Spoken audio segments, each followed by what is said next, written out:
Welcome to Ecom Cowboy. This is D2C's daily show where we talk about ads not being bad. My Lord, how could I mess that up? Let's start this over. Welcome to Ecom Cowboy. This is D2C's daily show where we believe ads are not bad. Ignorance is expensive and the American dream is alive and well. On the internet today, it's Friday. Can you tell? It is Friday. I was Claude coding until about 2 a.m. last night, which has become my usual take. It's Friday. And we have got an awesome show for you today. We're brought to you by Seguno, Postscript, and AMP. And Amazon has just upcharged us an extra 3.5%. Why do you say that, Chris? Well, it's because of rising fuel costs, but methinks even if the price of oil goes down, we shall have that tax with us forevermore hereafter. There's also been a lot of things happening on the internet. IRL unhinged events like Jason Levin renting out a movie theater, that going viral, him getting the most important people inside his circle and total strangers to come big bet on IRL and live. We have Brandon Blum of New Edition joining us today to talk about ad creative in 2026, and also Ben and Kevin, the co-founders of Pretty Boy Skincare, which I do think may be the best named company on the internet. As always, I am joined by my partner in crime, Colin Doherty. Colin, get in here. Get in here. Let's go. Wow. Now, I do have to confess that right now I am not ready for the sound effect that I know everybody loves, but I am getting there. And we're going to do this segment a little bit differently than we have in the past. How are we going to do it? I'm not just going to be bringing the jobs to you, but actually, Colin and I are going to be, we both bring in jobs, and we are going to be arguing which one is the best. And I for sure am going to win because I have prepared very well this time. My points are ready. I shall not lose. Is that fair, Colin? Yeah, and then we're gonna let the audience decide who wins. That is the true testament. Or Jack. Maybe Jack. Is that fine? She could just write it in. Well, we should have. That's so lame. We should have the audience decide. Fine. Okay, well, we'll do it some way, but I'm going to hit the sound effect now, and we are talking about the one and only Hot Jobs, ladies and gentlemen. Caliente. It is Caliente. We are starting off with my first pick, and then we will go to you, Colin. My first pick is social media content creator at BK Beauty. That is correct. One can work with the legendary Paul and his wife, who have taken this company to the moon. I think they have about 500 women working over there. I think Paul is the only male. And this role is for being the face of this brand, which is incredible. Let me read a little bit to you. This is not a traditional social media role. This is a creator first role. Notice it's social media content creator. As BK Beauty's dedicated Instagram content creator, you will own our IG channel end to end. You will be the face of the brand on Instagram, creating daily content that represents BK Beauty to a large and highly engaged audience. You will plan, film, edit, publish content across real stories, lives, etc., etc. You'll work closely with our social team. If you are someone who's already creating beauty content consistently and would be doing it regardless, this role is an opportunity to do it at a high level. Now, a couple of notes here. 4 days a week, Austin, Texas. Awesome. Okay, comp looking at 65 to 70 plus bonus plus full benefits. Okay. And just a little teaser here. This is not a personal brand building opportunity necessarily. Okay, that's important to denote. Even though you will be the face of the brand, you're going to be building BK Beauty. Okay, that is important to know. Legendary op. Somebody is going to be the new face of BK Beauty and own their Instagram success. Incredible. Tell me I'm wrong. This is a great opportunity. This is a really good opportunity. Thank you. Yeah, that's fair. Thank you. Okay, next out for you, Colin. Okay, so the one that I'm going to be pulling up is if we could pull up the Whatnot. Yes, next, Jack. There we go. Let's go. Look at this opportunity, folks. We talk about whatnot on the show as the next big thing. It's basically already here. This is going to be TikTok 2.0. You get to be strategy operations associate. You get to live in beautiful Los Angeles. This is not from a watch sidelines role. How much do you think this is for, Chris? $500,000 per year. I'm just kidding. 150K per year. Nice. You get to It's be nice. involved with one of the best tech companies right now. You get to be in Los Angeles, 150 bags a year. You get incredible benefits. You get to see this thing go up and to the right. It's also on an incredible tear with revenue, and some of the funding behind this is the healthiest we've seen in forever. Here's what I would say. Incredible op. This company's going up and to the right. I think they're the new future that everybody in our industry is sleeping on. I will say, you have remarked on this several times. If you got a family, maybe you need another income for LA. I'm just saying, Yeah. but I do think great role. Only 3 to 5 years experience necessary. Okay. Yeah. Great role for that amount of experience. I don't know what strategy and ops associate means though. So I'll still say that I think, content creator and being the face on IG at PK Beauty is still incredible. Okay, I'm just saying, just want to underline that. Okay, let's go to my next one. All right, another great one. This is a resume maker. It is a resume maker, and I know that you are down on yourself right now for not finding this, okay, or for allowing me to find it first. Director of Ecom at Huckberry, the coolest brand online for men anywhere. Okay, if you're 25 plus, you got a little bit in the bank account, and you want to have some nice wares, where are you going? You are going to Huckberry with their legendary pop-up that takes over your website every time that you go. With some deets here, we're looking for a director of e-commerce, the strategist, operator, and steward of Huckberry.com. Don't you want to be known as the steward of Huckberry.com? Yes, you do. This is not a strategy from the sidelines role. I've noticed actually that line in several of these resumes, and I think that's like a new AI thing. That's my guess. Okay, this is not a strategy from the sidelines role. We need a leader who lives for conversion rate optimization. Is that you, dear listener? Data-driven funnels, who lives for the intersection of commerce, content, and community. Reporting directly to the VP of Ecom, you will help build the high-level digital vision and translate it into daily execution, managing the commercial plan and financial targets while leading a team to operationalize our big, bolder initiatives. Okay, Austin, Texas preferred. If you're not here, they'll work something out. Okay, but ATX preferred. I don't have any deets for you on comp, but they want 8 to 10 years in ecom with at least 2+ years in senior leadership, direct P&L, revenue, ownership. Somebody is going to become a legend by getting this role. Yeah, I mean, this is an unbelievable role. I feel like you cheated here because you know that I love the way that Huckberry is moving in their direction, and everything they're doing with their YouTube channel is probably the best thing that brands are doing with YouTube and leveraging long form. Yes. I feel like you cheated a little bit because you know that I'm such a fan there. This is Yes, a I crazy. did. This is a crazy huge opportunity. This is Crazy.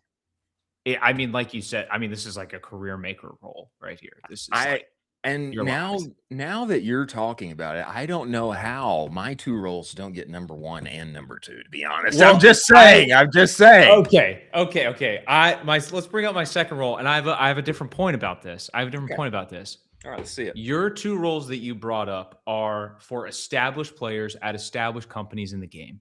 Oh, yeah. So they want established. You already know you're going to the Apple, the Google of, consumer brands. Yeah. My roles are more up and coming. It's going to be you're going onto the ship as it's exploding. And then a great example here is Amika, director of e-commerce. You could turn this brand into a BK Beauty or even bigger because you're director of e-commerce. So I think our 2 roles are different. Our two roles are completely different in the fact that, do you want to go to more of a legacy direct to consumer brand, or do you want to be the actual lever going from 1 to 10? Because I think your roles are a little bit from maybe 10 to 100, whereas mine are a little bit earlier on, and it lets you kind of establish yourself as the person there. This is a massive role. You could basically turn this into a Jones Rose 2.0. You could turn this into a BK Beauty 2.0. Great salary here. Brooklyn, New York City. lot of experience is needed, but I love the vertical. I love the branding. This is a huge opportunity. Can you sell me a little more on Amika, because I'm not aware of them. I don't know 'em. I don't Yeah, know. haircut. It's basically salon hair care for direct to consumer. So it's really, really high quality, expensive hair care. I love the actual vertical it's in. I love the target demographic. I'm looking at this from things that have been recently funded and things that we know they're on an absolute tear, thinking about Jones Road Beauty, BK Beauty, all of these things. All of the different tools that we've laid out in the show to allow for a company like this to explode right now, and this company is poised to grow exponentially in 2026 given the landscape for current D2C. Well, I appreciate your perspective here. I'd like to just let's hear from Jack. Let's hear from Jack now. Let's hear from Jack. And we can ultimately put it up to all the listeners, okay, which they think is number one and number two. Or maybe we just decide on number one. Oh, yeah. Jack says, I like the BK post the most. It's fun. Yeah, let's go, Jack. Let's go, Jack. Agree. I totally agree, Jack. Doesn't it sound fun? Doesn't it sound fun? I will say this. If you're going to be at Huckberry, I know those guys. I know of them over there, and you better get ready to work, big boy. You better strap that feedback on and go to work. You better be ready. Whatnot, of course, huge op. You want to get up there, but we'll just take a little preliminary voting here from Jack, producer Jack. She likes BK Beauty. Agree. It sounds so much fun. Who would not want to work for Paul? And if you're a female creator, I would imagine female creators getting this job. If you're a female creator, why wouldn't you want to work in Austin, Texas with the 500 other women in Paul's office and have an incredible experience, be the face of the brand? I like it. But we shall put it up to the audience. We'll clip this. Exactly. You'll be the face. That's big. It's big.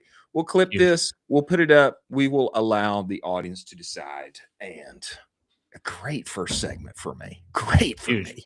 Wow. It was just big win. I'm just stacking wins today already. I'm going to put that one in my pocket. Before we move forward, ladies and gentlemen, let us talk about Seguno. Don't you know that Seguno is the only marketing suite that lives entirely inside of Shopify? Don't you know that? Where you already work and play? What does that mean, Chris? That means your emails and your reviews and your banners and all of the things. It's already there where you work and play. Why is that important? It means that you don't have to trust in some duct tape together integration that is verifiably transferring your data back and forth, okay? This is email 3.0. Your Shopify data is the data. That's why they won the 2024 Shopify Build App of the Year. And if you are a lean team with big aspirations, Seguno was built for you. They have just released the advanced Shopify segmentation playbook. Go to that URL and get that bad boy. We also had CEO Chris on the show here as of late. And it turns out that 98% of all discounts are at risk. 98% of all stores are at risk with their discounts. You should go get their free risk audit. Many thanks for Seguno being part of the show. Now, Colin, I have to just let you know there is a little bit of unfortunate news. Our good friend Brandon from New Edition, he shall not be joining us. He had an emergency. He shall not be joining us, but we wish him well, and we will have him back on the show at some point. Things happen.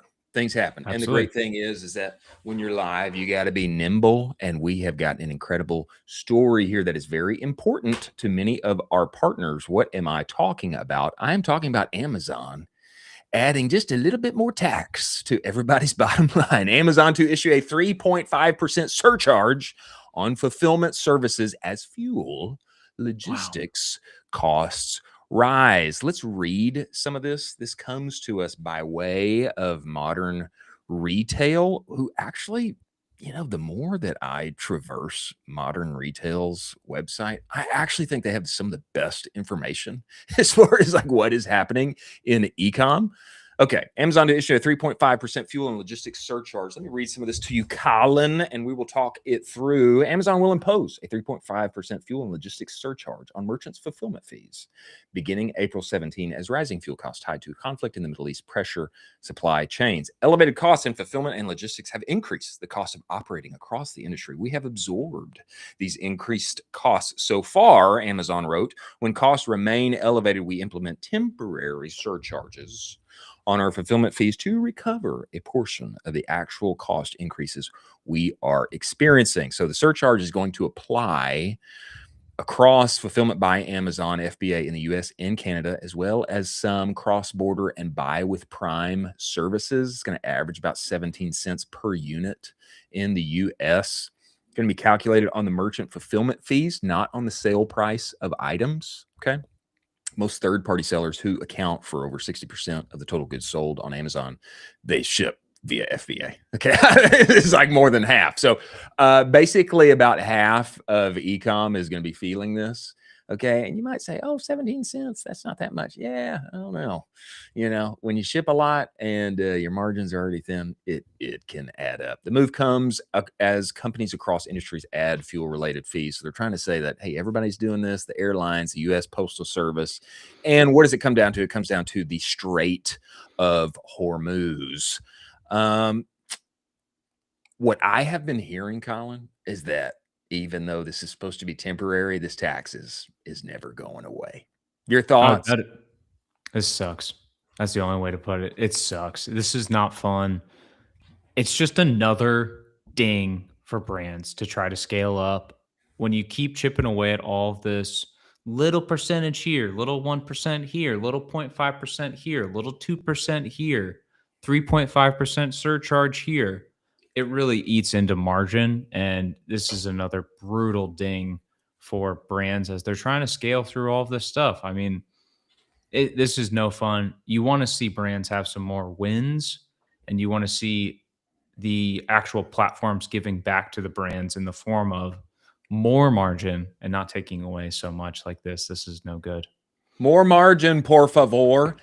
Please. How much would you guess that Amazon collected in revenue fees that it charged sellers? How much would you guess they collected in 2025, for example? 2025 of revenue that they charge for seller fees, all sellers.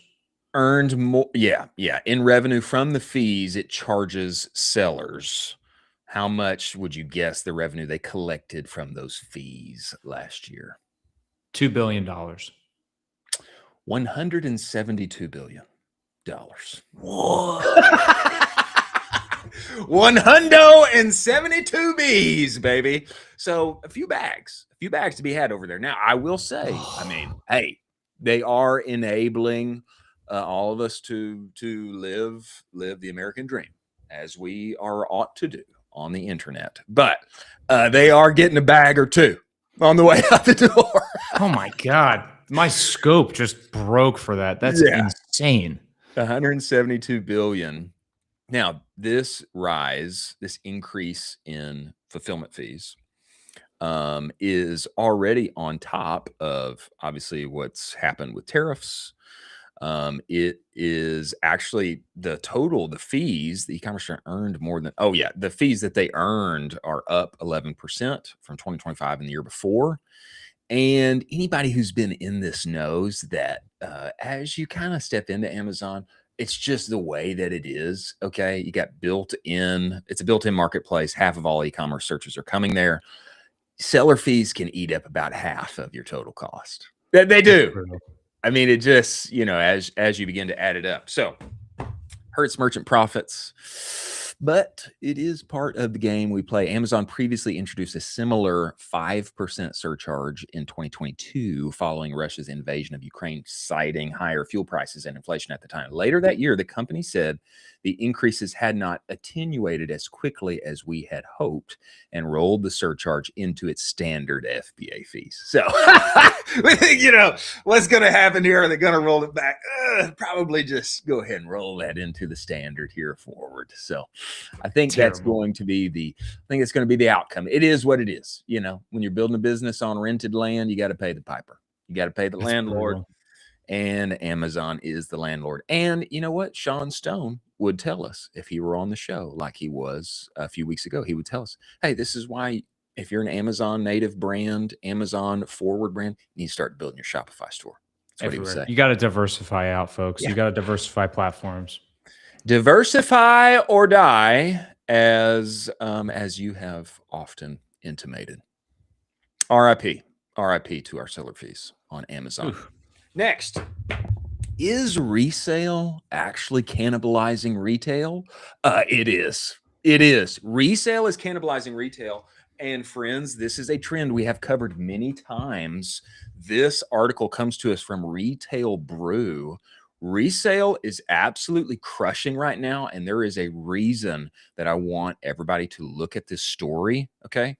Resale is taking a measurable share from new retail ThreadUp reports. Now, this is on the backside of there being some promise, like, oh, the rise of all these resale platforms and such. They're not going to hurt retail sales. There'll be plenty of money to be had for everybody involved. Not so, says ThreadUp. They are cannibalizing. Resale is cannibalizing retail in the new K-shaped or YOLO-shaped economy, as Steve Recuck might say.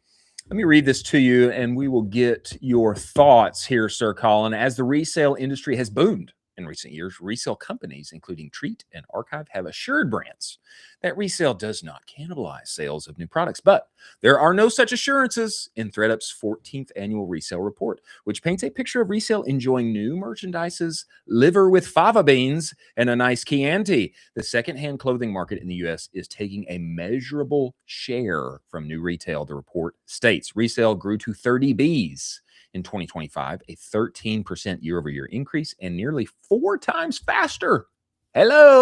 Nearly 4 times faster than the new apparel market, which grew 3.6%. Okay, so you got new apparel. How much is that growing? 3.6. Resale, how much is that growing? 13% year over year. Okay, this is a very real trend to follow here. And don't look down on it, dear brand builders. Don't look down on it simply because, it's resale. It's kind of, that's kind of like beginner stuff. Today, 34% of consumers' clothing budget goes towards secondhand purchases before buying new. 46% of consumers browse resale. Among Gen Z, it's 58%. And among millennials, it's 55%. Colin, think about that. Okay. Before they buy new, Gen Z, more than half are looking like, hey, can I get this resale? Yeah. Can I get a better deal? Okay. Yeah. Same with millennials, more than half. Yeah. 55%, Gen Z 58%. Before I buy something new, can I get it for a better deal somewhere out there? We're learning from the data that it does appear to demonstrate cannibalization is happening. Chief Strategy Officer at ThreadUp. Your thoughts on this? I have a definite take on this, but I want to hear what you've got to say first. Yeah, there's just so much stuff out there. So obviously it's going to start to get resold. There's so much inventory out there. This is a little bit of news for eBay. I'm a big fan of eBay. I think they have a great business model, and it allows for individuals to resell super well. And I'm a huge fan of eBay, and this is also going to be a huge thing for Goodwill as well. I mean, we've talked about Goodwill on the show before. Goodwill's revenue is exceptional right now. Both of these two are just going to be continuous winners from this, even if this continues with Gen Z consumer trends. So this is incredible for them. What I want to point out is that most of us in e-commerce are not founders. Is that fair? Fair. Most of us we got a job. Okay. We're operating in some way. We're getting a paycheck, be it freelance. Okay. Be it in-house operator, your customer support, your whatever you are. Okay. Yeah. You are a one-man marketing team, but you don't own it. Okay. You don't own, you are not the shareholder for which shareholder value is being driven. And I know that deep down in your heart, what you want to be is you do want to be the owner. I know that you do. And you've got a pretty face and you got smart things to say on the internet and how much you love your job. And I know that you do. I believe them. But I know too deep down, there's still a little dream there that actually you would be the big dog someday and you'd have people working for you instead. Okay, why do I say this? Why not start? Why not start with some kind of unique resale opportunity, whatever it may be? Okay, why not go and find, I don't know what you're into. Are you into Patagonia vests? Are you a tech bro? Oh, Are great you pick. are you a Peter Millar fan? Okay. Why not find a unique way to source all of the vests on the internet that have been returned and resold and all the things been turned in?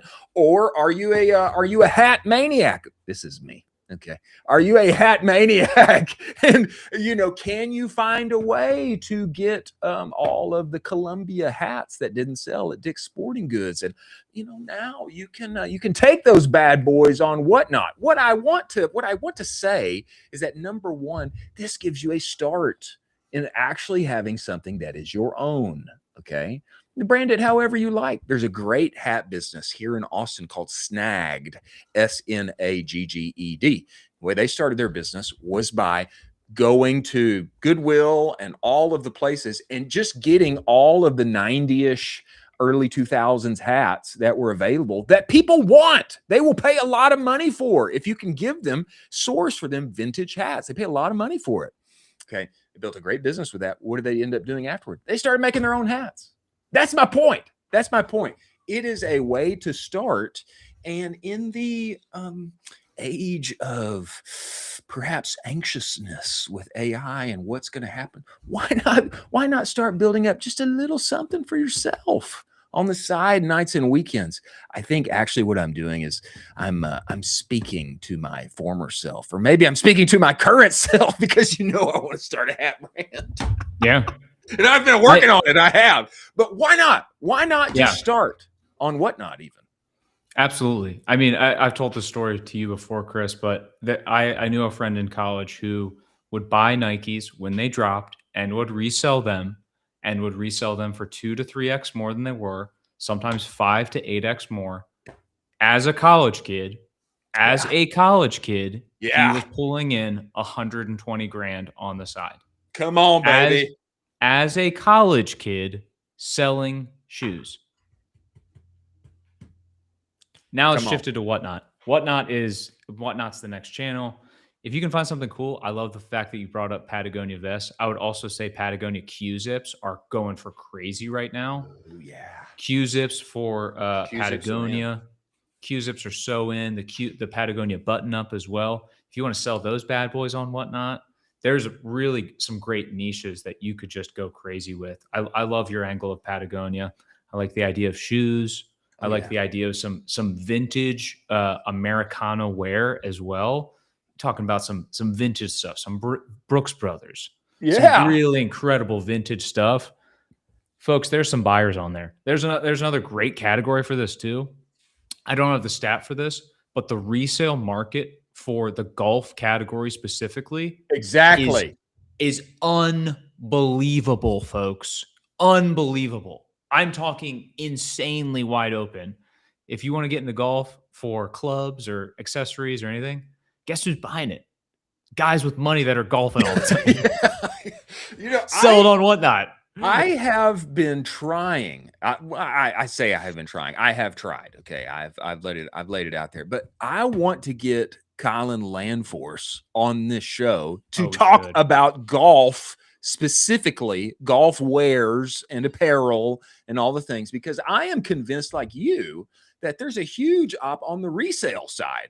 Huge. You got access to the Masters and you went and bought out the whole store and you got all this stuff. Okay, well now you get out of that, baby, and then you turn around and sell them for 3x. I think there's legitimate value to this. Or let's just say you stump around the country and you go, every golf club has like a unique polo with a little badge, Yeah. But you go and get those things, go buy them. And then, especially to the famous ones, go and buy them. And then can we sell them? I bet there's some buyers for you. Yeah. This is my point. I think there's a real business to be had here on reselling golf stuff specifically. Yeah, you might be fueling me up. The Truest Classics hitting Charlotte pretty soon here with all the biggest guys in town, and I might have to go over there and start picking up some stuff. And if See, it doesn't sell, darn, I gotta wear some now fresh stuff. exactly. Oh, it didn't sell. Too bad for your fiance because you're keeping all of it. Exactly. So this is my point. This is my point. Now the article goes on to talk about ThreadUp's AI image search functions and all of the things that are happening on this. I would just say there are a lot of tools around this. One that I recently discovered is Hero that will scan your image, tell you how much it's selling for on various platforms. It'll write your post, all of the things. Okay. I am totally for this, like selling on these various platforms, with ThreadUp, with Poshmark, with whatnot, etc. I'm just also saying there's no reason why you can't spin up a Shopify and put them on that bad boy too. There's no reason why you cannot start and make a brand by sourcing inventory that you like. One of my friends, great salesman, it's one of the best salesmen I've ever known. He actually left his job to help his wife who was sourcing and selling vintage furniture. Okay. They just find old furniture here in the Austin area. Yeah. And then they fancy them up. They work them up a little bit. And then he just added some sales mechanics to everything that his wife was already doing. And then that became their entire income for the household because they were just boom, boom, boom, boom, boom. I even saw him out here in my neighborhood one time. I was walking around. I was like, brother, what are you doing there? He's like, oh man, yeah, I got this stuff. I get the stuff right here. Just picked up another one. And so I say this to say there is money everywhere to be had on the internet. Don't look down on resale, especially those of us who are not founders yet. It could be a great way to begin. Absolutely. American Dream is alive and well on the internet today. Okay, next story. Let's look at some of the best campaigns that came to us via April Fool's Day. And Jack, if you can, I want you to be able to pull this bad boy up. You may need to sign in, etc., and pull this thing up, but I want to review some of these. I think number one, the point needs to be said, like we mentioned earlier this week, don't save all your best ideas for a fake thing that you'll never create. But like you brought out, it could be a great way to test the market, so to speak, and see if there's some real hubbub about something that you could be putting together. Right here up at the top, there's a peaches and cream, Olipop, and Good Wipes collab, which I thought was hilarious. Vibes, right? Vibes. Do you want some scentedness for whatever you may be using Good Wipes for? I think that's fair. Olipop's got a lot of fiber, folks. I mean, it's fine. You know what I mean? I just got that aspect. Yeah, that's totally true. Fine. That's true. Okay, you'll have to scroll down here, Jack. Some of these videos are probably going to show you an ad. Keep going. So I'm going to talk while they do. Oh, okay. Yeah, I think we're good, actually. Okay.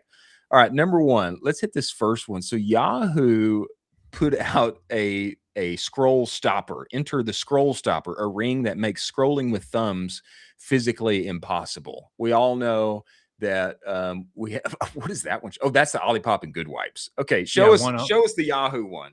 Go up, Jack. Show us the Yahoo one. Okay, this is the scroll stopper.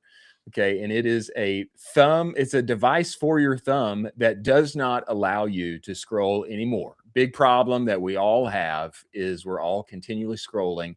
And this device, you fit it on your finger and it disallows you to view any more of the internet for the day. You literally cannot scroll anymore because you can't get any friction on your phone. I thought that this was neat, and it does hit a real problem. I don't think anybody's going to be buying this one, but I thought that it was creative. Yeah, that's a great move. I love this. I also love the shots here. This is really artistically shot. Right? Yeah. Great. This is a really great job.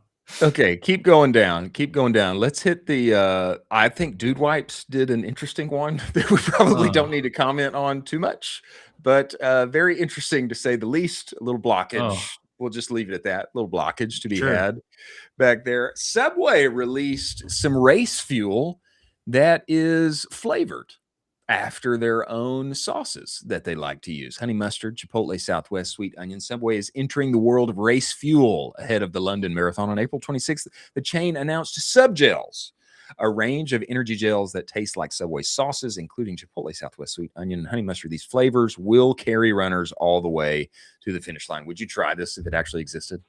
Absolutely not. But I know some guys that would be all over this. I think there's some people that would actually like this. Kind of like Just eating be ranch. all over it. Yeah, there'd be guys all over this. Same with eating ranch. Yeah, I don't know if like doing a shot of ranch while I'm sweaty and running is going to do it for me, but I do think it is. I do think that it is interesting. And then down here towards the end, yeah. Look at this. So this is a Banana Boat Aura Max spray with Hi-O, which is a social tonic that I've seen at every grocery store. When you're packing for your summer vacation, be sure to bring the Pineapple Coconut Aura Maxing Spray, a collab from sunscreen maker Banana Boat and tonic brand Hi-O. The product promises to block bad vibes and awkward small talk with just one spray. Probably not actually doable, but a great promise nonetheless, which is something you'll likely want to have on hand as we head into a social season. Both brands will also be having a real giveaway. Obviously, I don't think this one is real, but pretty cool to say the least. Do you know about Hi-O? Yeah, I do. This is an exceptional idea. Why has no one ever thought about this? Mixing sunscreen and cologne or perfume would be amazing. Like you spray the sunscreen when you're going out on the beach and you just smell like sunscreen the whole time. We already have cologne. You can't do cologne and you can't do perfume. Why not just combine the two? I think too, if you could get, the various functional social benefits from Hi-O, or like our good friend TJ over at the Outgoing Company with Yapper, if you could like somehow bottle that up into a spray that you rub into your body, probably a market there.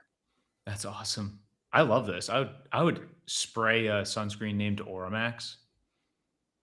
Yeah. Oramax is a great name. It is a great name. It's a great name.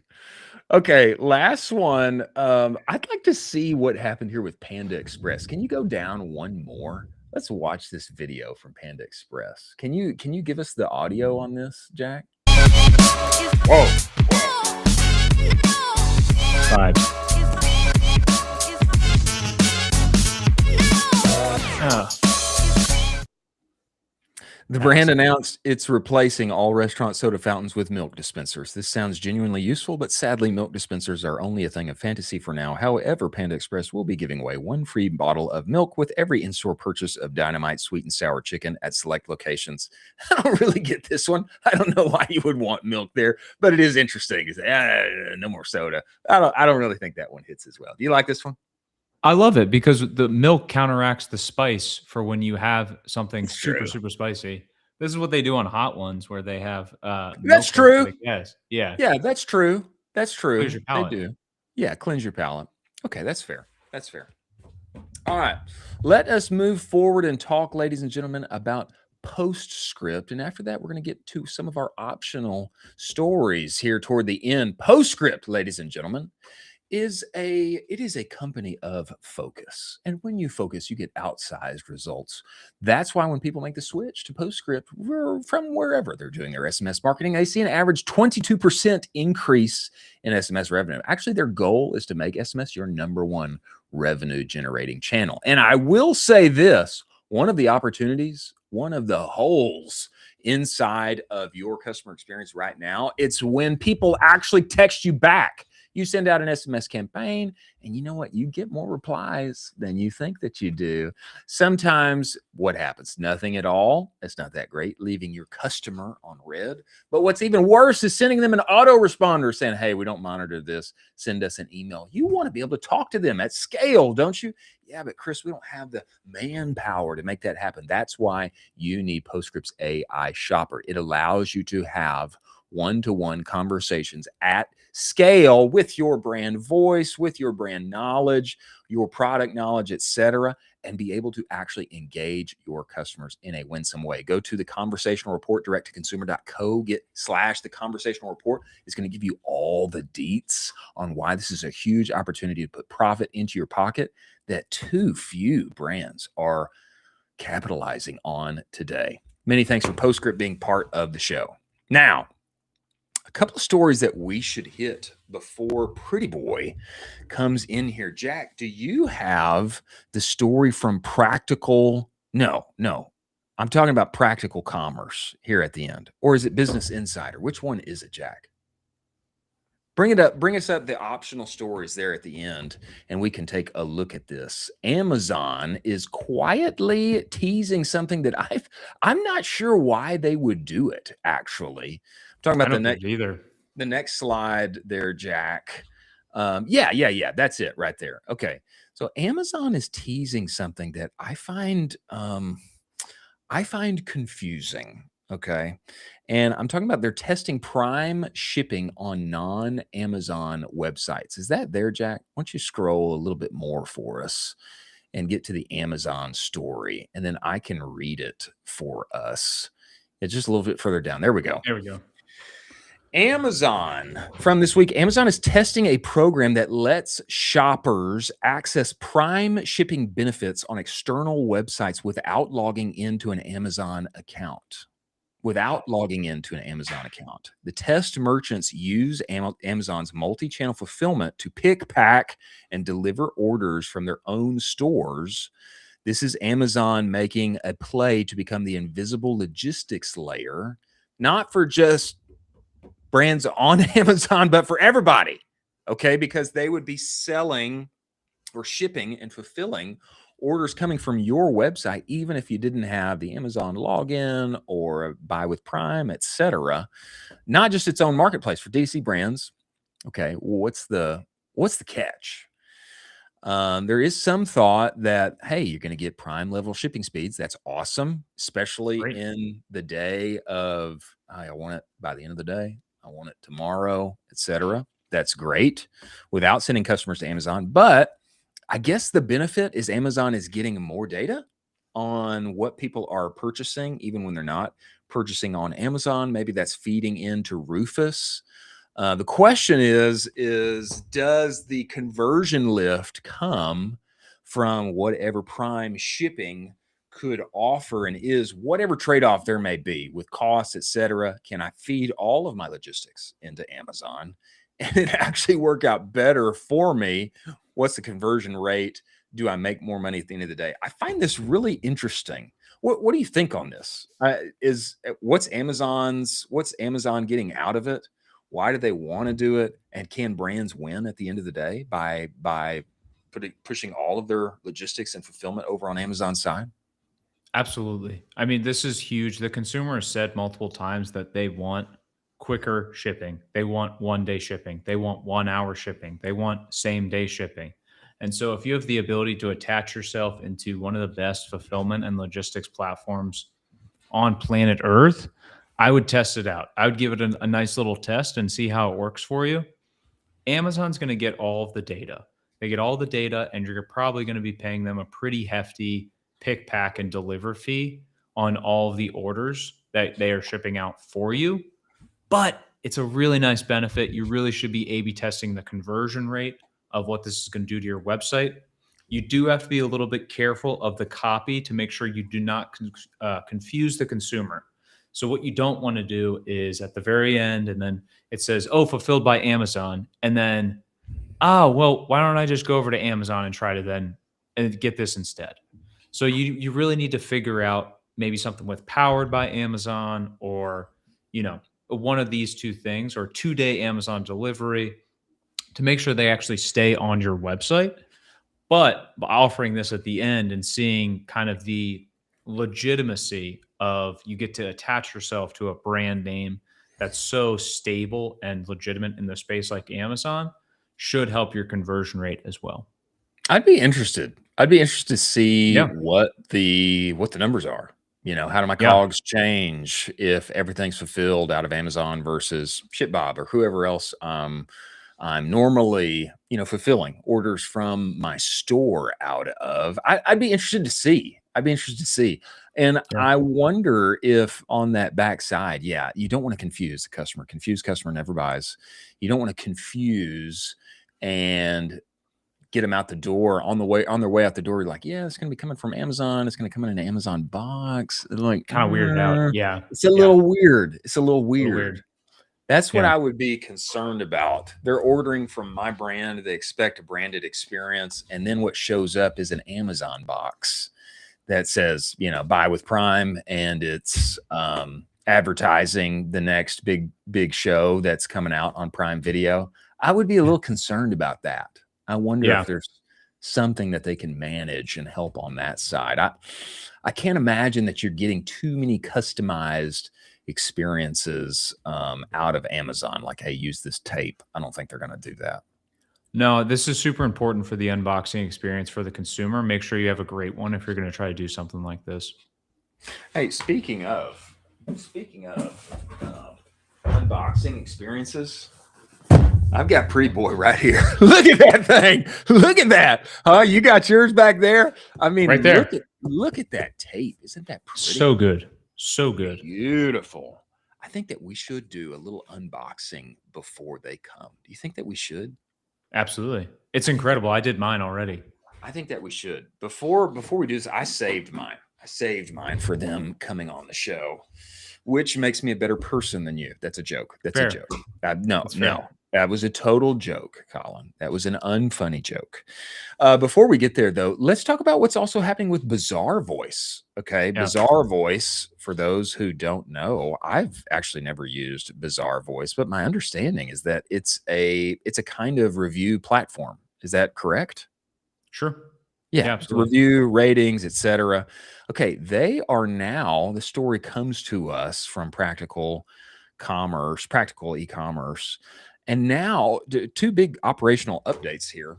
Bizarre Voice is now syndicating their ratings and reviews, the photos, the video UGC, everything that you would be getting from them normally on your website. They are now syndicating that to TikTok Shop. Oh, yeah. Isn't that interesting? Huge. This is massive because it's right there. This is instant social proof. It eliminates that cold start problem where you're like, oh, we kind of have to ramp up even more. We're starting over on TikTok Shop. We don't have any reviews over there. How are people going to trust us? Guess what? This imports everything into there. And now you guys are a little bit more baked out and have a viable channel almost overnight. This is incredible for TikTok. I think it's easy on the operator as well. Listen to this. If you're a D2C brand already collecting reviews through Bizarre Voice, your social proof can now follow your products on the TikTok Shop without manual re-uploading. So apparently there is a manual process that one could do. This is automatically syncing. This is massive because social proof is the #1 conversion driver on TikTok Shop, and most brands have been starting from zero, like you just intimated there. Zero on reviews every time they list a product there. Nobody likes that. Nobody likes that. To be able to bring over that social proof. And my wonder is, we had Jordan West on the show to talk about that blitz strategy. He's saying, don't plan on making any money in the first 3 months. Okay. We got to do some serious seeding. We got to hit this hard. People need to see your product everywhere on the feed so that they can feel, oh, wow, this product, this brand's got heat behind it. I wonder if being able to not start from zero on a number of your products, I wonder if that would help. I would think so. Yeah. Not having to go through manual uploading, etc. Just bring everything over from Bizarre Voice. I think this is a good move. This is great. I would also bring up this ups the actual quality of the reviews. So I know you shop online, Chris. When I'm looking for reviews of a product, when I'm about to purchase a product, I am holding the value of a review even higher if it has a photo and a video of said product that I'm reviewing, even over a normal plain text review. I will even filter by just the reviews with photos and videos so I can see what this thing really looks like in person.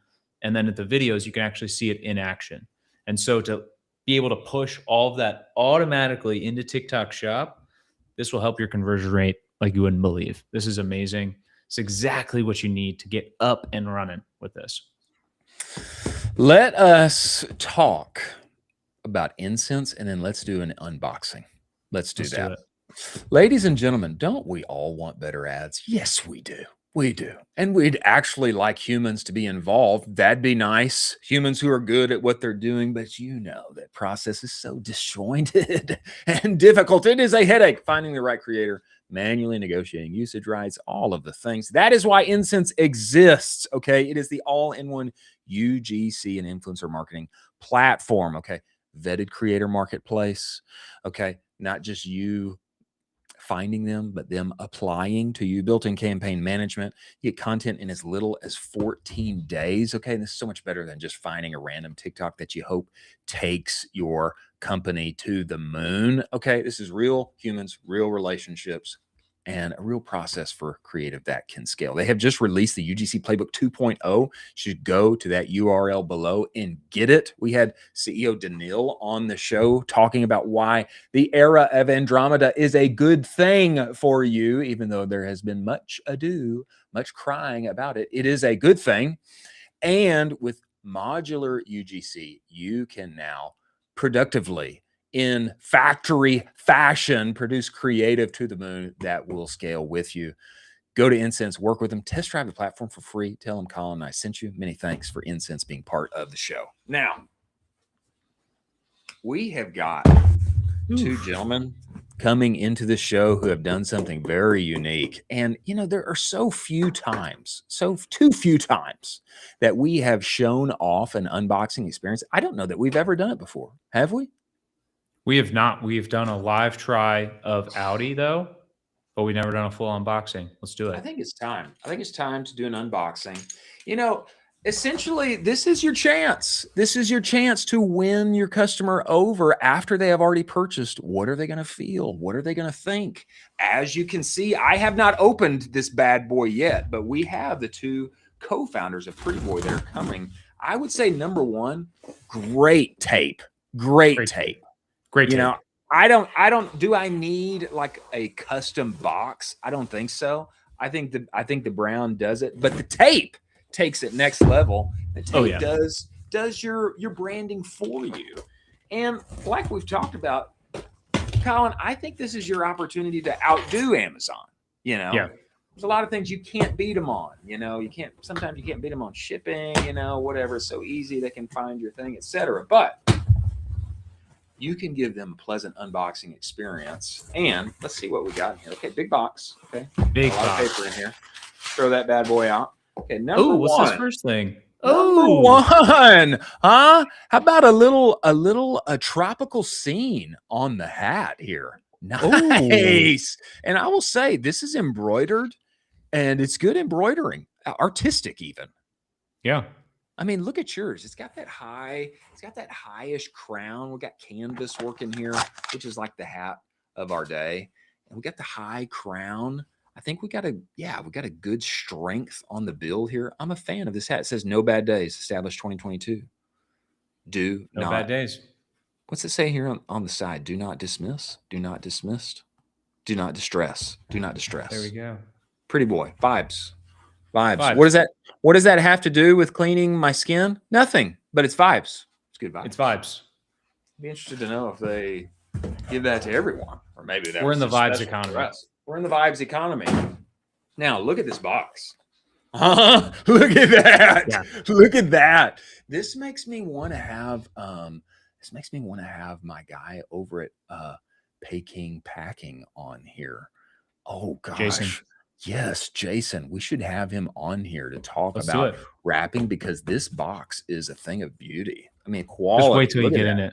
Just wait till you get in it. There. Okay, let's get in. Just wait. Nice. Whoa! Look at that! Look at that! Huh? Look at that! This whole thing is branded. Wow. Okay, Pretty Boy. Great name, by the way. You know, it used to be kind of an insult. Now they're like turning it on its head and like using it. Yeah, you want to be a pretty boy. You want to be good looking. You want to be handsome. Okay, Pretty Boy. Noun, informal, often a compliment. Men who get up every day, work to be their best, and want to be good looking doing it. These men have the confidence to be themselves at all costs. Here's what I would also say. Got a great branded usage card. What's I love inside that. of here? How am I going to use it?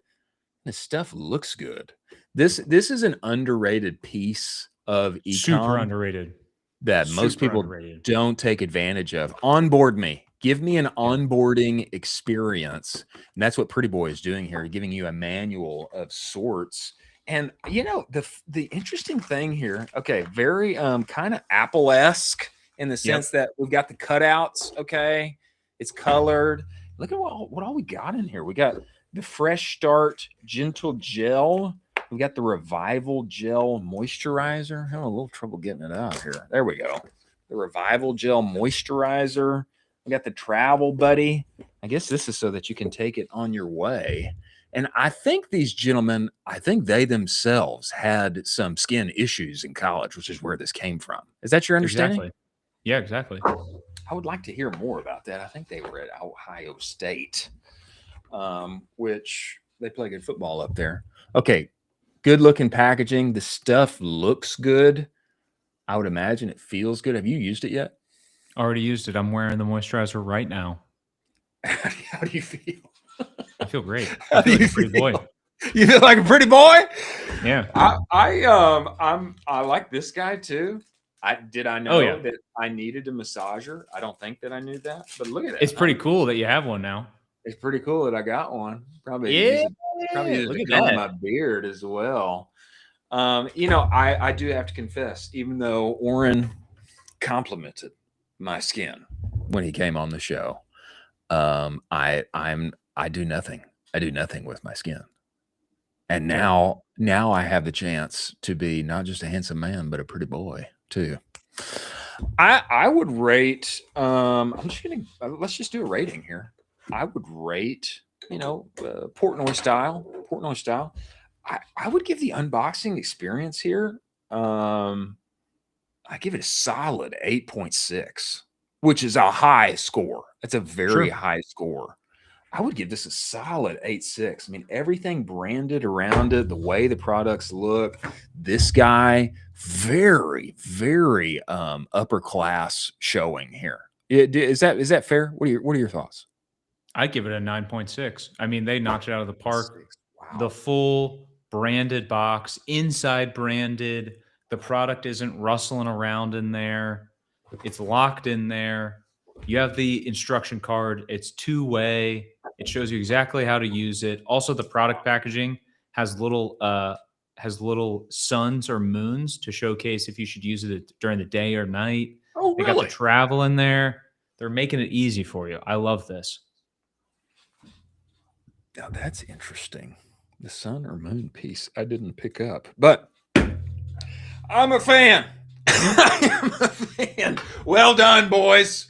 Well done. I can tell that you. Oh yeah, I see it. I see it. The sun and the moon. I see it. Yeah. Yeah. Wow. Well done. This is something that I'll actually use here, and I can't wait to hear more about it. Now, before they get in here, let's cover. Okay, we could do a couple things. We've got a few more stories that we can cover, or I still need some help. I don't think we've clipped yesterday's video yet and put it out for the manufacturers that exist or who can help me make the hat that I want to bring into being. I don't know if we should hit that or a couple more stories. Do you have a preference? Whatever you're vibing. It's a Friday. It's a Friday. Let's hit a couple more stories. We've got some great stories to hit here. I want help and I need to make the call, but you know, I just want it to be perfect before it comes into the world. And it's kind of why I need help, is because I'm having trouble making it perfect. Great. Have you ever used the website? I think it's called like Yeti Supplier or something. Yeah. Import Yeti. That's me messing up, folks. It's okay. Yeah. We give you grace. Thank you. Colin. Did you know that there is a McDonald's gold card? There is a No. McDonald's gold card. Do you have this, Jack? I'd like you to bring this up if you got it. Look at this. Okay. There is a such thing as a McDonald's gold card. And I want to bring this up because I think this was given to the wrong person, but I think this is Terrible. I think this is great play here. Okay. So apparently Bill Gates has a gold card at McDonald's. I can only imagine that it's basically never used. I don't know how often he eats at McDonald's. I don't know what like the common cashier worker at McDonald's would do if you showed them a gold card. Like has the manager ever seen one of these? I doubt. But okay, Bill Gates is one of the few people who hold a McDonald's gold card, which grants him unlimited free food for life. Great deal, by the way. Yeah. At any McDonald's location worldwide. Now, I'm sure Bill has done wonderful things with McDonald's and is very valued at the company. Otherwise, he wouldn't have one of these. But I will say, what would be great is like giving one of these to Mr. Beast, like somebody who's like continually making content, or I Show Speed. I mean, 100%. imagine giving I Show Speed like a gold card to shop at your stores or get your food like wherever he is in the world. And he like rolls up and brings that bad boy out. I mean, somebody who is a creator that is Oh my gosh. continually making content, such a smart move. I think it's smart. Just think we gave it to the wrong person here, but I would like to see this out in the wild and see it happen and take place. Maybe maybe Chili's wants to give me a free card, but anyway, I digress. I think this is a smart thing in general. Your thoughts on this? Absolutely. I think you hit the nail on the head here. I would also say there's a little other piece to this where if brands have a retail location like this and you have the bandwidth, I'm just going to throw out an example. Like a Viore should give out a Viore gold card to some of their influencers and say, "Hey, whatever you want, it's on us." Guess what? They're probably not going to be spending money at Viore every single day because they have lives and they're doing other stuff. And if you're a partnership and an influencer with Fiore, you're probably already fully busy. But just for the fact that they can announce it and you can showcase that off, and the fact that this kind of is a well-known thing that you have the Fiore Gold card, there's this status game that can be played with brands. So if you're thinking about this, try to roll something out. If you're a bigger brand, a great example would be like a Ridge Gold card would be hilarious. You know who needs a gold card at Viore is Arch Manning. Arch Oh, Manning needs great a example. gold card at Viore. Great Okay. example. Future Heisman Trophy winner, we all hope. Yeah. Future number one draft pick in the NFL is already doing Viore commercials. Like, you want that guy to roll in to your Viore store and How much shop does till that he cost drops. them? Yeah, how much does Yeah, that actually cost them? probably less than the commercial they put together. Yeah, maybe 5 grand. Maybe Yeah. if he goes crazy and he's like, I'm going on a crazy trip. But the fact that you get Arch Manning in your store, you're probably recording it. You got the Arch Manning Viore card. It looks cool. You're Yes. cool. There's like this cool vibe. It's it. Vibes. It's all vibes. Vibes. All vibes. 2026 is the year of vibes, not just because of vibe coding, but because Arch Manning needs a gold card at Viore. New Reddit offer has just dropped, and I was unaware of this service. This comes to us via Steve Chu, infamous for My Wife Quit Her Job. I love this guy. He's out in SoCal. He makes YouTube content every day. He's one of the best content creators in e-commerce, multiple seven-figure stores. He says there are agencies charging $20K a month to plant fake Reddit conversations for brands. The brands paying it keep renewing because Reddit content stays live permanently and keeps generating AI citations. A Google ad stops working when you stop paying. This doesn't. I kind of think that this is genius. Okay. Gas. I know. Okay. I know. Somebody's going to come at me and say, it's not truthful and all the things. But let's just set that aside for a moment, okay? Pretty genius to go on and farm like Reddit conversations that get continually cited because of how heavily Reddit is weighted among all the LLMs. Pretty genius of an offer. This is the first I've heard of. You heard of this? I have not heard of this. There's also an offer where you could basically do this for Facebook ad comments and do the exact same thing, okay. which would drop your CPCs and CPMs. And it's super cracked. I would highly recommend trying to do this. I think it's interesting. Yeah. You know, maybe you don't even have to necessarily, pay. I don't know. Maybe you just equip your team to all get Reddit accounts and go and have some lively conversations on the interwebs about whatever your product and vertical may be. I do think that it's especially poignant in this moment of time, 2026, when Reddit is everywhere inside of LLM content feedback. Okay, next, post-pilot Easter egg hunt. I thought that we should highlight this because number one, I love Mike. Number two, look at the execution on this. Okay, post-pilot's Easter egg hunt. This comes to us via Michael Epstein. Easter egg hunt at our East Coast production facility. This is what peak logistics looks like. I mean, we got T-Rex, we've got dinosaur unicorn, we got big chicken, we got sumo, we got pig, we got shark. I mean, they're going all out here on Good Friday. And I think we have to celebrate this kind of energy. I would imagine working in logistics can get a little tiresome sometimes. Sometimes you got to liven it up with a little Easter egg hunt. Are you going Easter egg hunting this weekend? No. Well, I think I am. And Ben is here, but Kevin is coming. And as he comes, let's hit one more story. Okay. Unhinged events. Yeah. Jason Levin, the one and only meme lord. I cite this because I want to put this in everyone's consciousness.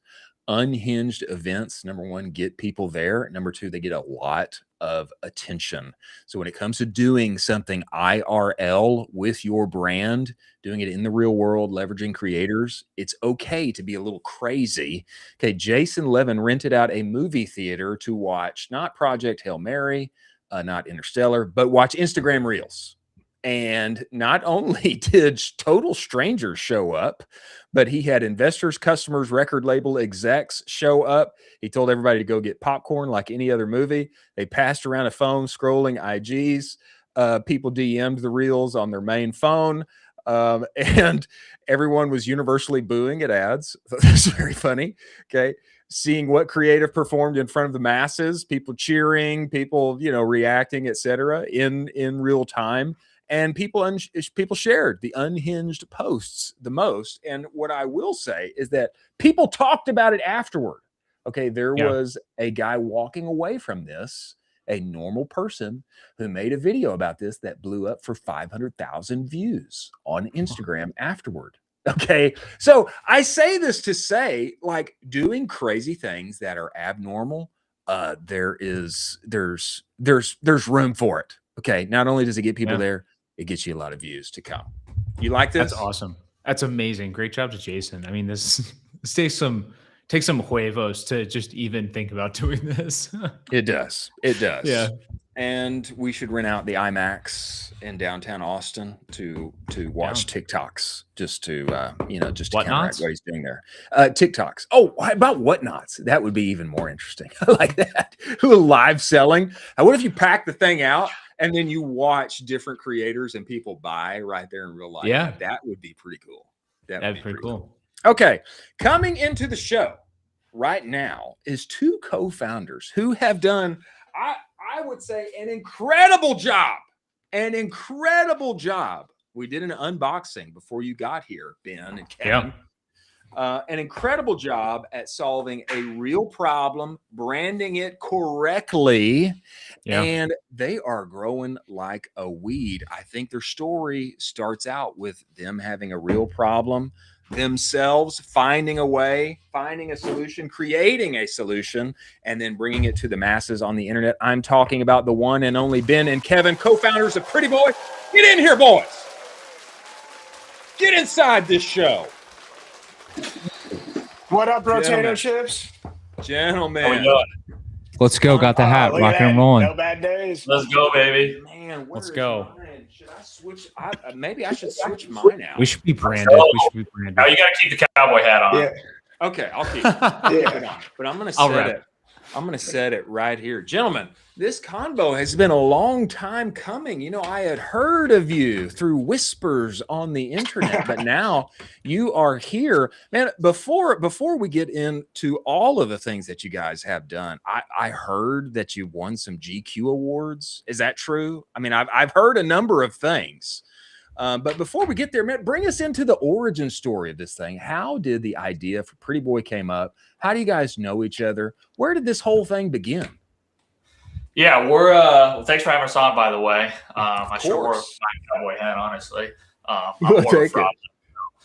Yeah, Ben and I are best friends from college. Both went to Ohio State. Graduated there in 2016. Always wanted to start a business together. Origin story kind of came from, we're like most guys. We didn't know anything about skincare, both playing sports growing up. Ben didn't struggle with acne like a lot of men. I didn't have any skincare routine. My freshman year in college, when I was playing ball there, started getting severe red breakouts. Thought it was like a staph infection, not cleaning your equipment like most guys. Ended up getting so bad. Got diagnosed with like a form of eczema. It's called seborrheic dermatitis. Also have rosacea. No cure. Just need a high quality skincare routine. And we kind of went down this path after going to the derm for 10 years. You know, men were kind of an afterthought. We were never actually getting catered to. The brands out there were super hyper masculine, smell like a rock. We bring them to which didn't really represent us. It didn't really represent us from like a lifestyle perspective. We bring them to the derm and they'd be like, these are horrible ingredients. You can't use this on your face. So we kind of went down this path of how do we kind of build this brand for men? Guys struggle with acne. Guys struggle with skin issues. We want to look good, but we're different consumers than women. We want effective formulas, simple products, you know, non-greasy textures. We don't want white thick creams making it feel like we're wearing a mask all day. And then a brand we can align with. You know, instead of selling more, we wanted to focus on just improving the simplicity and making the products better and multifunctional. And yeah, went down this path almost 6 years ago, did 2 years of development. And tried to set a new gold standard in men's skincare, kind of really catering towards the active male. And it's been fun. Love that. That's for sure. There's a number of things that you mentioned, Kevin, that I think are right on point. The first one I got to get to is that you said that you played ball at Ohio State. Is that right? Yeah, I would say I was more of a special teams guy, but yeah, we. So you played football. You played football at the Ohio State University. I did. Go Buck. And he's got a fat ring to show for it. You are my sworn enemy, sir. You are my sworn enemy. I'll pop off right now. No. I played offensive line at the University of Texas, and from 05 to 09, 05 to 09, and I will say that we beat the Bucks 2-1. We did. Played them 3 times. Beat them in the shoe. Okay, and then Troy Smith came to our house next year and trounced us. But then again in the Fiesta Bowl, and boy, those were good times there. Hey, college football is better with Texas in it, I will say. I agree. There we go. I agree. But it was a sick team too. That 08 team was real fun. Yeah, they were fun. They were fun. But this is a great breeding ground. I mean, you got the sweaty helmet on your face every day. It's a great breeding ground for actual skin problems. And I think you're right, man. I think men are too underserved. And, you know, it's not this, you don't want like a cream that makes you look like you feel like you're wearing something all day long. You don't want to feel like you're wearing makeup. You want it to be clean, you want it to be effective, and you want it to work. And that's the feel that I get when I look at this thing. Yeah, man, that's what we're going for. Tell us this. Tell me about going from 0 to 1. I've heard that you guys' growth curve has been pretty significant, and 2 years in development. What if things looked like, you know, numbers wise? You don't have to give everything away, but you know, you can talk percentages, et cetera. What if things looked like, you know, just getting the initial product out the door versus where you guys are today? Yeah, man. Early on, it was super, super fast, and we're kind of open books, so we'll share whatever. Obviously, we always wanted to help other people. So we basically went from 185 in our first 8 months, like 185. We're self-funded, totally bootstrapped, have never done this. We Love it. were both medical sales reps before this, just pounding the pavement, hitting hospitals in LA. Cool, baby. And yeah, we our old company is our biggest investor, and they're going to have the worst ROI in this company by far. At the end of this thing, we were working like 3 hours a week for them and like 80 hours a week for us. I love it. Hustlers got hustle. So that first year we did like 185. It was very much the follow the D2C playbook. We were doing meta ads. We started doing Google ads. We, launched on Amazon at some point that year. We were kind of spreading ourselves pretty thin, but we were growing like fire. And so we went from 185 to 1.1, from 1.1 to 2.2. And then last year we had a little bit of a slowdown. Mainly like CACs went insanely high for us. Yeah, we had never dealt with something like that. Inventory was piling up. We were trying to move units super unprofitably. We burned like a bunch of money in 2024 going into that. So last year was all like, let's turn around the P&L 100%. We're only going to be profitable. We're going to slow this thing down, and we're going to go focus on what we know we do really well, which is like we do meta ads pretty solid. Kevin's phenomenal at that. He's like insanely creative, and he's really dialed in who the customer is, how to speak to them, how to do great founder content. I think like you guys said, like a lot of people really resonate with our founder story and what we're actually building here, solving a real problem versus just being another PE-backed company that dumps like 15 SKUs into Target and says, go buy my stuff because you've seen me in movies. This year is like our pop year, knock on wood. This Let's go, baby. Yeah, this is fun. This might be the 8-figure year. And the way that we did that is like just relentless focus. We cut out all the bullshit noise that existed. You guys had Tori on last week. Tori is my absolute boy. He's helped us through the thick and thin on this thing. And so this year was just like, we're just going to relentlessly focus. We have 3 goals: keep enough cash in the bank account to buy the next set of inventory, make enough creative to funnel, all of it into spending hopefully 500% more in December than we are right now. And then make sure we dial in an offer. And like, we just took away so much of the BS that I think when you're a small company growing fast, you can get sidetracked by. And now we're kind of firing on all cylinders. It's really exciting. And we're gonna see what happens there, but yeah, lightning growth up in front. Had to take 1 year off, and then this year we're back in the saddle and we're ripping. I love it. I love that so much, Colin. I know that fires you up, brother. That fires me up. Also, shout out to Tori. I mean, he's incredible. I'd love to touch on this a little bit. You guys got Sam Hubbard early on as an ambassador for the product. Can you talk a little bit about that and kind of how you guys are using, your existing network to spread this out? I mean, Sam Hubbard is a pretty big get. He's a player on the Bengals. That's a huge get right out of the gate. Yeah, I mean, so I played with Sam, and we're both from Cincinnati area, so there was the connection there. I think the big thing, though, is, and part of our success, we're like relentlessly focused on creating a great product. We did a ton of surveying before, like to build the product exactly what people want before we built the brand. Sam is very into health. He told us straight up, even though he's like one of our boys, he would not work with us if the product sucked. So like that's such a big thing. Like he told us straight up, like the big thing was that he was trying to invest in his skin, and he just tried our product. He goes, yeah, I'll give it a try. And I absolutely loved it. So that was a big thing on why, we still talk to him frequently. He's still trying to be part of the brand and like invest in this growth. So, and that's kind of similar with a lot of athletes. You'd be surprised, like a lot of the athletes that are using our product today just because they love it. Obviously there's a whole play there. We are bootstrapped, even though they're willing to give us a deal because they love the product and what we're doing. Sometimes that investment isn't going to have the ROI that we need at this time, but we have a lot of guys lined up with this pop-off year and to maybe start making some partnership deals down the road. But yeah, it came from a mutual connection, but you got to have a great product. Actually, those guys aren't going to work with you if they don't like the products. I love Tell me about doubling down on meta, cutting the BS, and finding a way to make it work. The reason that I bring this up is that there are a number of my friends who mentioned the exact timeline that you did. Meta account tanks. And especially if you're somehow fit in the kind of health, wellness, etc., account tanks. And the way that I've helped them find a way forward is largely like, hey, let's diversify some of the spend. Let's get on AppLovin. Let's start doing some other things and see if we can get a better buy and find a new customer. But it sounds like you guys have found a way forward, not only to be profitable, but to keep growing on Meta. Is that the case? Yeah, and I think we'll have two different answers to this. So I'll answer one part of it for you, and I know Kevin will have like a different piece of this. More importantly, it could have been Meta, it could have been TikTok, it could have been AppLovin. For us, it was that we were spreading ourselves too thin. We were trying to do too much. We were trying to do too much within Meta. Thankfully, we've never gotten flagged as health and wellness. I don't think we should, and I think they're going to have to figure out how they handle that in the future. But we've been good, knock on wood, with that.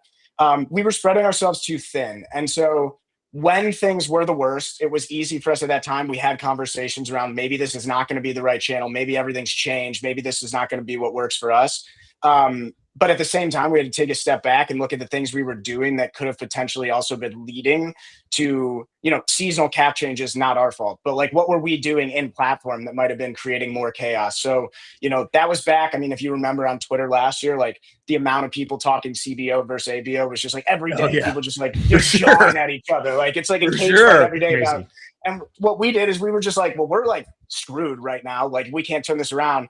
Like F campaign structures, we're putting every single ad that we've ever had work into one ad set, one campaign, and we're just setting a budget at this amount until it starts to turn. And then all of a sudden it starts to turn and you go, oh, maybe structure doesn't actually matter that much. Like maybe it really is about just having a better creative and a better offer. And like shout out to Zach Stuck and Max Orr over at Hollow and Easy Street. Like they helped us a lot through that. And Corey, like we said, where it was like, yo, just like simplify your life. And I remember someone was telling me this. It might have been Bill D'Alessandro, the big finance guy, but he was like, quit trying to play this game on hard mode. Like this game's already extremely hard. Like don't do more things to just complicate shit for yourselves. And so once we hit that piece, like why we double down on Meta, to answer your question, is it's the easiest place in the world to get eyeballs on your product. Like unless you're rock solid at organic, there is no other mechanism that exists. We all hate feeding Zuck, the next billion for his ranch in Hawaii or wherever he goes to next.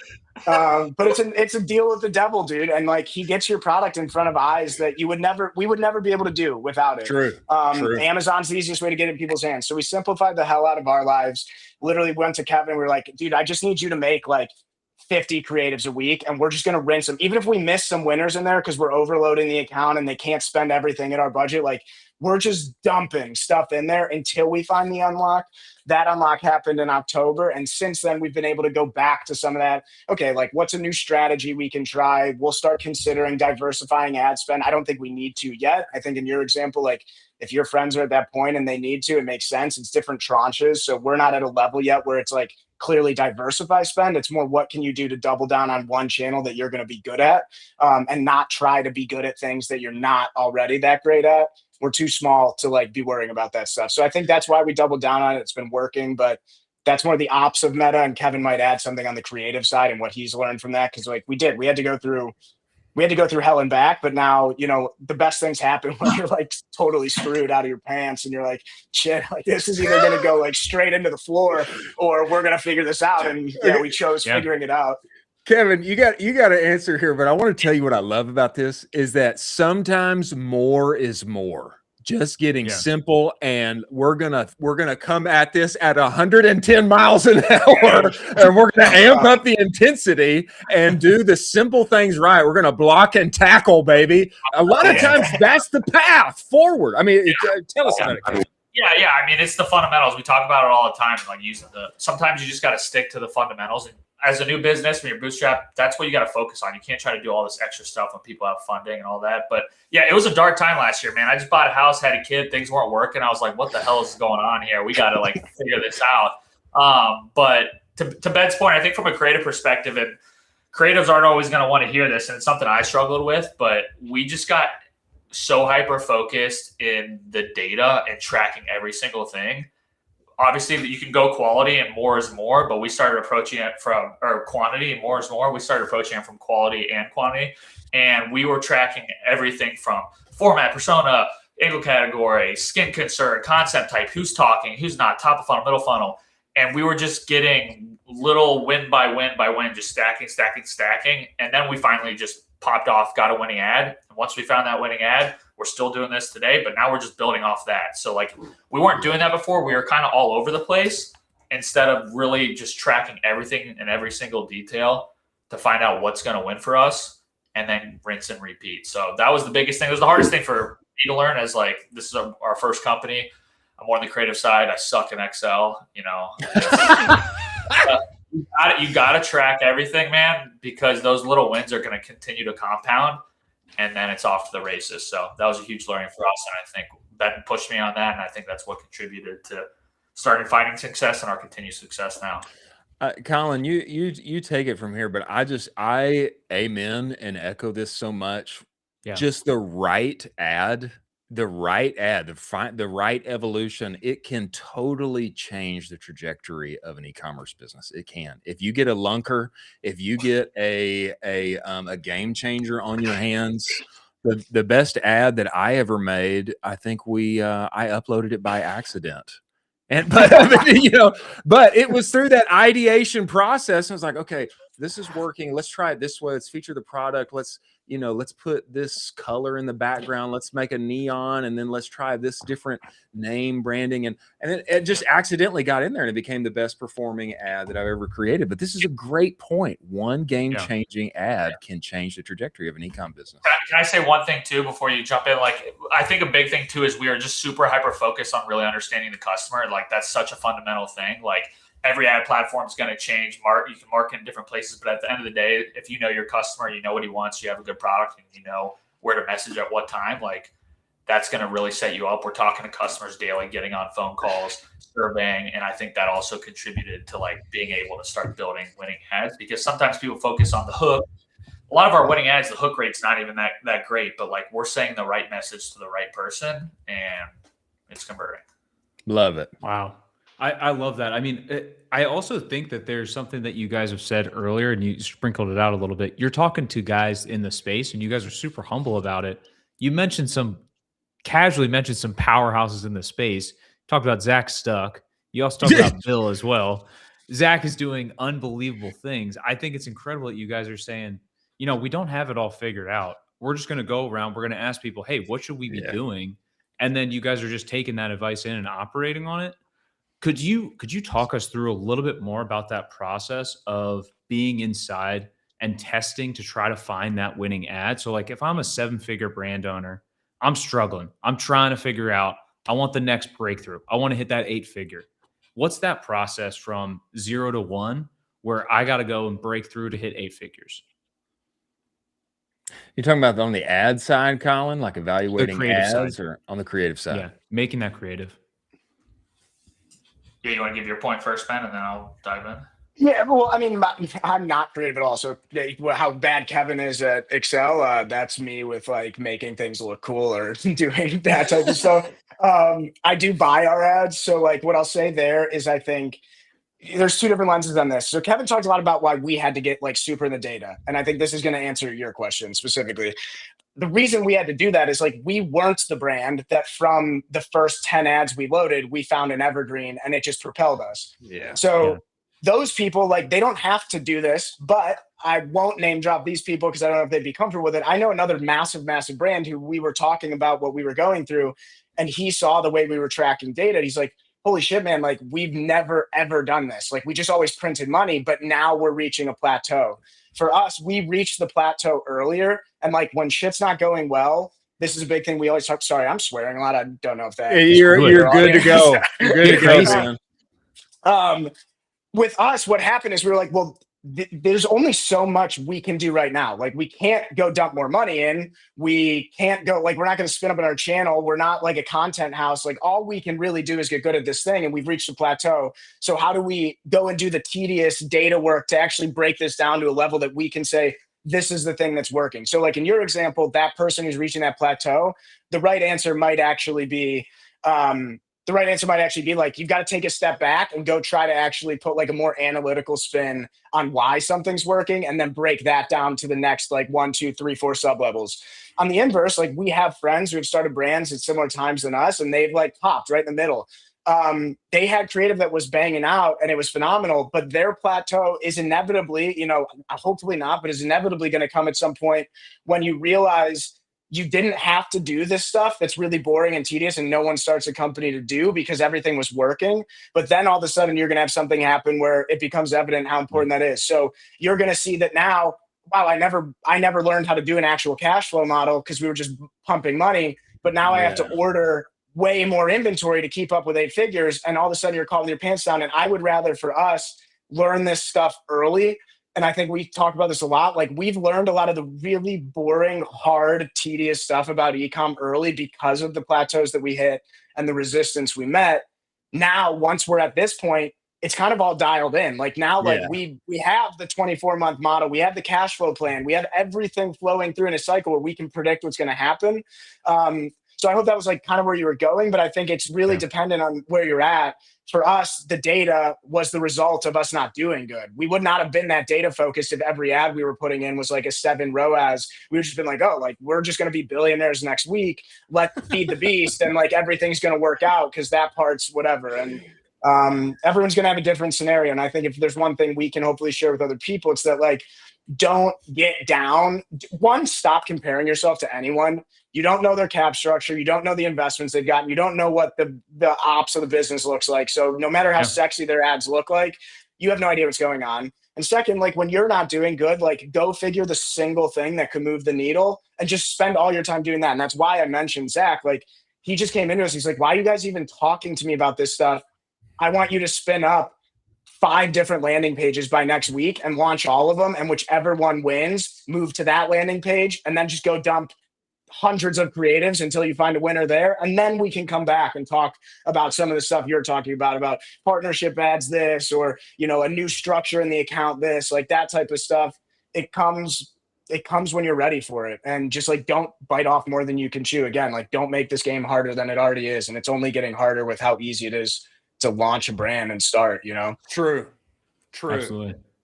Yeah. And then really just on like the creative side is kind of what I said before, but like, yeah, it's, throw shit at the wall, but let's be intentional with it. I think you got to be extremely customer obsessed with whether you're getting on the phone with customer surveying, really understanding who your personas are, why they're buying, and then tinkering with the ads at every single part of the ad to figure out like, hey, are we speaking to this customer exactly the right way? And then you'll start finding certain things that winners and then just start stacking them. And especially if we're trying to grow to 8 figures, but even growing to the 9 figures, you got to keep tracking that so you can find new people to talk to and talk to differently. So like if you're not really being customer obsessed, I think it's going to be a struggle to really impact from creative. And then do your due diligence. Like we do so much like customer or competitor brand research, but not even from like our same industry. I love looking at other industries that our customers like shop at, what they love, what they stand for, their hobbies. And that's how we kind of build around new ads, new designs, and everything like that. We're intentional. We are versus just like throwing shit at the wall. So, gentlemen, if you guys were on Polymarket, I'd bet on you, and I would bet that. Yeah, baby, we're going up and to the right. That's what I would bet, baby. I mean, all the hardships from the plateau and how you guys have found your way through, I think is only going to set you up for success. Tell us this, and we appreciate you making the time and coming on here, but tell us this. You've got to tell us before you go. 8 figures and beyond, 9 figures and beyond, and what are you excited about for the rest of 2026? Man, what does the business look like as you guys continue to grow? Are you going to keep it, are we going to block and tackle and stay focused? Are we going to introduce more things into the product line? What are you guys excited about? What's coming? So, dude, this is what's great about our personalities. Block and tackle when you got to, but then like we're throwing Hail Marys left and right. Like at the end of the game, we're run and gun type offense. We want to just like keep pushing the limit. So I think for this year, like, again, last year, turn the P&L around. This year, wow, we've got like real scale trajectory. Like, let's go burn this to the ground. We've got some exciting things coming, new products, new brand stuff that's going to be coming here soon. Super excited for that to start palpably just establishing where we live in this market and going and taking that market share that we've always said, like, we don't want to be another Instagram brand. Like, we're going after the lion's share. We can go take a couple % off of the biggest categories in our space, the biggest verticals, And that's going to do way better for us than just like spreading ourselves too thin. I think down the road, like, dude, we want to take over the bathroom. That's what we're trying to do. We want the men's bathroom to be a pretty boy bathroom through and through. And we've got a lot of fun ideas on that.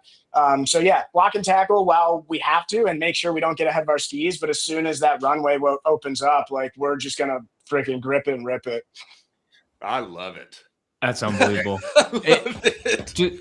Just as an aside question, I mean, you already talked about you got the P&L involved. Would you guys ever think about taking on outside capital, or is that totally out of the question for you guys? It's 100% possibility. We talked about, we literally had 10 minutes before we got on with you. We were like running through some of the scenarios for this. Yeah. I think that when you look at growth capital, it's got to be, we've seen massive raises this week. Like, everyone saw the same thing. Yeah. So like, there's money coming into consumer. That's exciting. Again, it's like cyclical. What we've realized is that we want to take money when we have leverage. So we want it to be that people are coming to us and seeing like, wow, you guys are on this trajectory. We want to be a part of this. And this is how we're going to go take it to the next level. We don't want to ever have to take money just because like things are getting tight. Like, that's where the foundations come in. You know, right now, I think we still have a little bit of runway until, like, you look at some of those deals that got done this week. I mean, those guys are doing high 8, like low 9 figures. And, you know, I think for us, what purpose would it really solve? I think we still got a couple more things to prove in the product space. I think we got a couple more things to prove in media and distribution, like you guys talked about.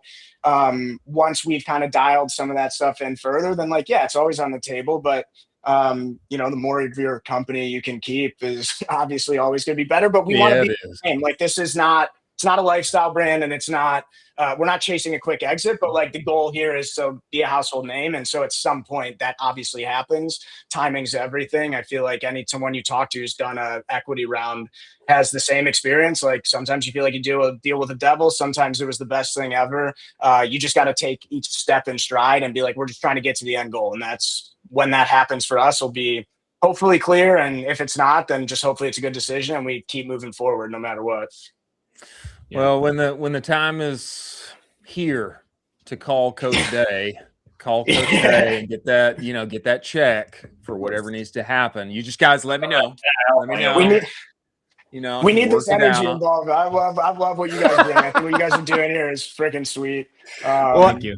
Hey, here's what I'll say. I love the energy here, and we need to get together. We need to get you boys down to Central Texas, or we need to get out to wherever you guys are now. Are you still in the Midwest? You in California? Where are you?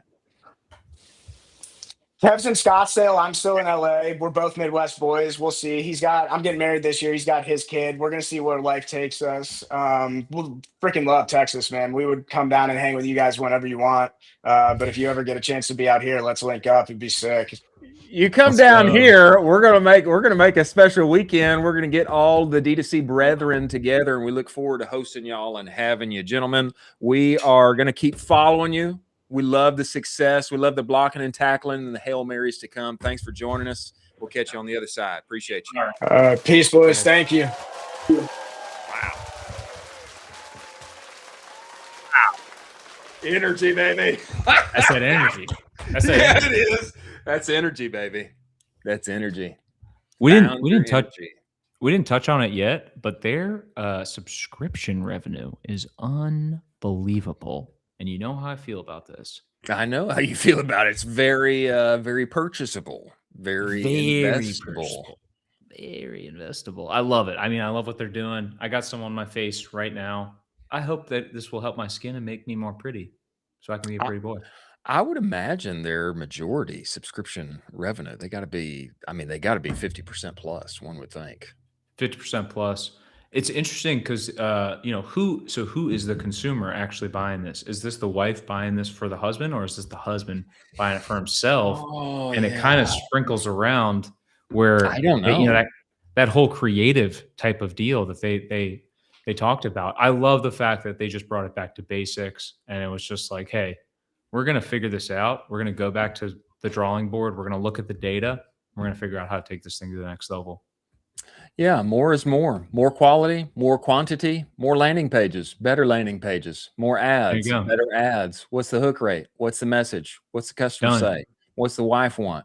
What's the girlfriend interested? What's the man not like? What does he want? All of those things, man. Yeah. More is more. More is more. I also love that Zach Stuck gave them that advice instead of being like, yeah, just work with us. It's like, hey, do these things instead. You guys, we are fuel onto your fire, but like before you work with us, do these things. That's great. Yeah. We want to have that kind of guy in the space. And who knew that our boy Kevin is a former Buckeye? I didn't get his years, but I wonder what years he was there. I'm fond of the Buckeyes. I am. I'm even fonder of beating them. I'm fonder of beating them. And when I know you love it. Hey, and they're coming to Austin. They're coming to Austin this fall. It's nice. It's like week 1 or week 2. I know that's circled on your calendar. Many thanks to Ben and Kevin of Pretty Boy coming on the show. They have got a tiger by the tail, and they have made it that way. They have made it that way. And many thanks to Seguno and Postscript and Insense for making this show possible. Great week. Huge week. Full week. And we've got D2C is back. D2C is back. D2C is back. I mean, there's dollars flowing. There's dollars flowing. Invested dollars flowing. You love to see it, folks. You absolutely love to see that. It. Very significant. Love to see it. And who knows? Who knows? Maybe the next time you see us, maybe Colin's set might even look different. Who knows? I mean, it's hard to say. It's hard to say. It could be coming soon. I will say I have been hard at work on our production, and I think I got something fancy for you coming. I do. I think you haven't even seen it, big boy. I think you're going to like it. If you don't like it, I'll be very sad. I think you like it. I think I like it. Thanks for joining us. Have an awesome weekend. We will be putting out clips and weekend watches all throughout so that you can stay glued in, and may the ROAS be ever in your favor. We'll see you on the other side.